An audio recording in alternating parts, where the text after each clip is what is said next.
Please subscribe Tito Manny Vlog.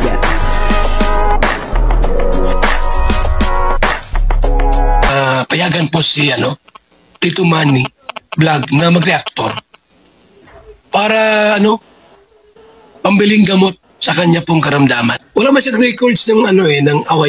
Yun po sa ngayon ay alam na po ni Kalinga Prab kung sino po yung mga tao na dapat niyang pagkatiwala at kung sino po yung mga tao na talagang hindi po tapat sa kanya.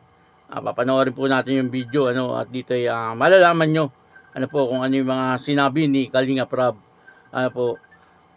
Pero bago po yan, ako muna po ay bumabati sa inyong lahat ng magandang umaga, magandang tanghali at magandang gabi sa inyong lahat mga kapatid. Saan man kayo ng panig ng mundo naroon ngayon, ay mag-iingat kayo palagi at napagpalain kayo ng ating Panginoon.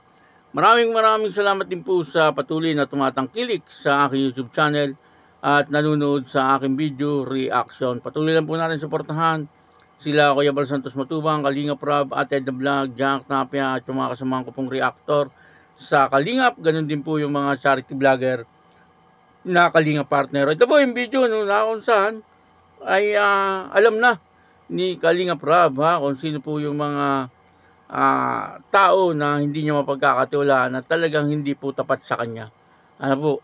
Panoorin po natin yung video at ang kabuuan po ng video ito ay mapapanood po natin sa YouTube channel ni Kalingap Bezi. Ayun supportan po natin Kalingap Bezi. Ito po yung video, panoorin po natin. Mula na naglaylo ako, naglalabasan yung mga naglabasan bagay yung mga yung nakala mo ay tapat, pero pala hindi, di ba? Opo. Pero mas maganda po yung ginawa mong gano'n. Oo. Na naglalabasan baga, nakikilala natin yung mga kusino yung lawyers. Talaga yung tunay. Di mo? Effective. Magaling po, maganda yung idea mo. Kaya nga nagbuhat ako para mawala Sama ko na, hindi po akong, kaya hindi ko po in-upload yung isang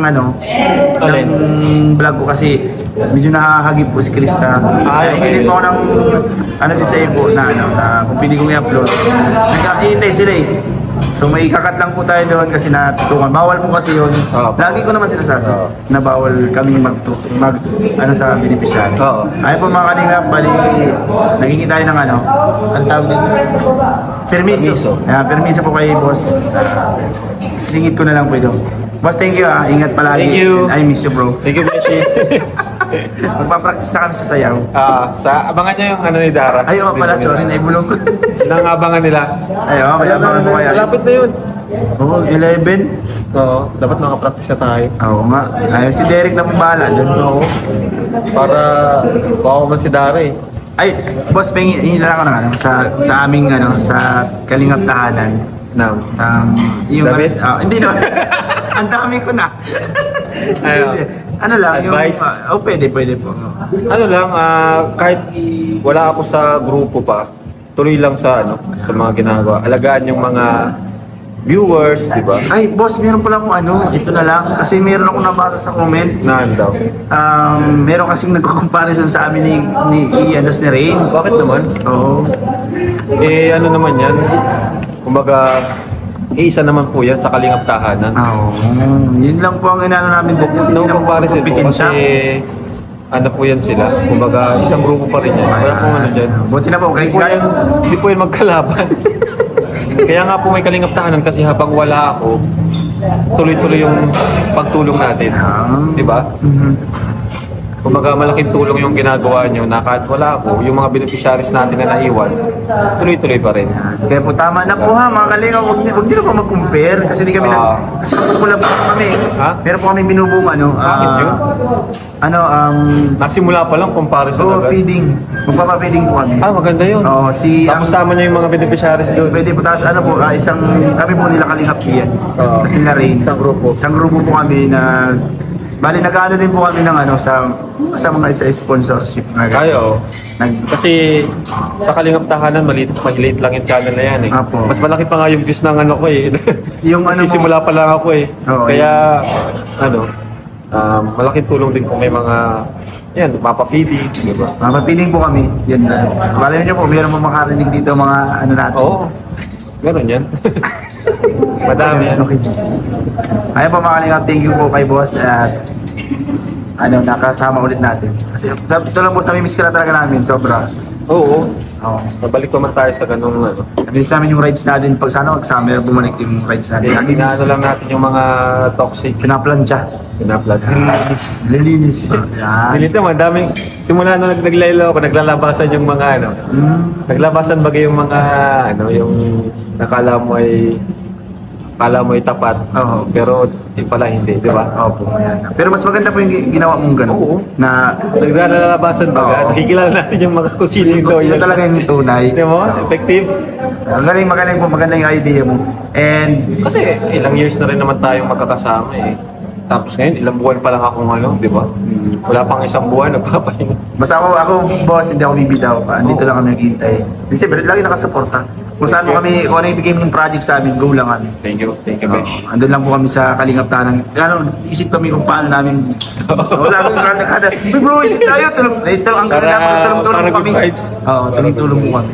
Boss, thank you po. Ingat. Thank you, Besh. Nga po, no? Dito ay maliwanag, ano? Na talagang merong mga tao na talagang hindi tapat kay Kalingap Rob, ano po, dahil po doon sa kanyang paglalaylo, ay doon niya po nalaman, ano, kumbagay nasala niya, ano po, kung sino po yung tao talagang dapat niyang pagkatiwalaan at kung sino po yung tao na hindi niya po dapat pagkatiwalaan. Kumbaga, yung mga tao na hindi niya mapagkakatiwalaan ay yung mga taong hindi po tapat sa kanya. Ano, sabi niya nga po ay isang buwan pa lang siyang naglaylo, ano, samantalang ilang taon silang magkakasama, ano, dahil daw po doon sa isang buwan lang niyang paglalaylo ay doon niya nalaman, ano, at talagang naglabasan, ano po, kung sino yung mga tao na talagang hindi po tapat sa kanya. Grabe, no? Hindi po natin nakalain, ano, na yung po palang paglalaylo ni Kalingap Rob ay talagang sinasala niya, ano po, yung mga tao na talagang sa kanya. Ano, totoo naman po yun, ano, siyempre, kahit na nga po araw-araw mong kasama, hindi mo po alam talaga kung yan ay talagang tapat, ano. Kaya minsan mahirap po magkwento, ano, lalo na po yung mga sikreto, kasi kikwento mo po, ano, doon sa iyong akala mo ay tapat na tao or tapat na kaibigan, ano, yung pala ay binibenta ka naman pag ikaw ay nakatalikod. May mga ganun, ano po, at meron namang nandyan lang, ano po, kapag meron silang kailangan or meron silang papakinabangan, ano, pero pagka wala na, ay wala na, nag-aalisa na rin. Ano, yung mga ganun, ano po, wala naman po tayong tinutukoy dito. Kumbaga, ito ay naikikwento lang natin sapagkat naranasan din po natin yung mga ganyan. Ano po, na minsan, akala mo ay yung tao na iyong kasama ay tapat na tapat sa iyo, ano. Pero hindi natin alam, siya pala po ang tao na magta-tridor. May mga ganun, ano po, na nangyayari. Ano po, kaya tama yung ginawa ni Kalingap Rob, ano, naglaylo siya at sinala niya talaga, ano, yung mga toxic ay talagang tinanggal niya. Ano po, at sa ngayon siguro ay alam na ni Kalingap Rob, ano, kung sino yung tao na talagang mapagkakatiwalaan niya. At sinabi naman po niya yon, ano. Kaya dito ay nalaman natin, ano, na may mga ganun po pala, ano, sa Kalingap, ano. Akala ko po ay yung mga buzzer lang ang gumagawa, ano. Meron din po pala si Kalingap Rob na tao ng mga parang malapit sa kanya, ano, na hindi po tapat sa kanya. Ano, ewan ko lang kung tama po yung aking pagkakaintindi. Ano, kung ako po ay mali, ay tama niyo po ako. Ano, at ako naman po ay tumatanggap ng aking pagkakamali. Ano, kung yung pong aking opinion ay may mali, ay itama niyo po ako at tatanggapin ko po yan. Ano, yun po ang pagkakaintindi ko. Ano, na parang may mga tao na talagang hindi tapat kay Kalingap Rob. At nung naglaylo po siya, ay doon niya nalaman, ano, kung sino po yung tao na talagang dapat niyang pagkatiwalaan at kung sino po yung tao na hindi po siya iiwan. Pero yun po ay sa aking pagkakaintindi at sa sarili kong opinion. Ano po. Kaya ayun, ano, maraming salamat po sa inyong lahat. At ako po si Tito Manny Vlog na nagsasabing God bless you all. Diyos mabalos.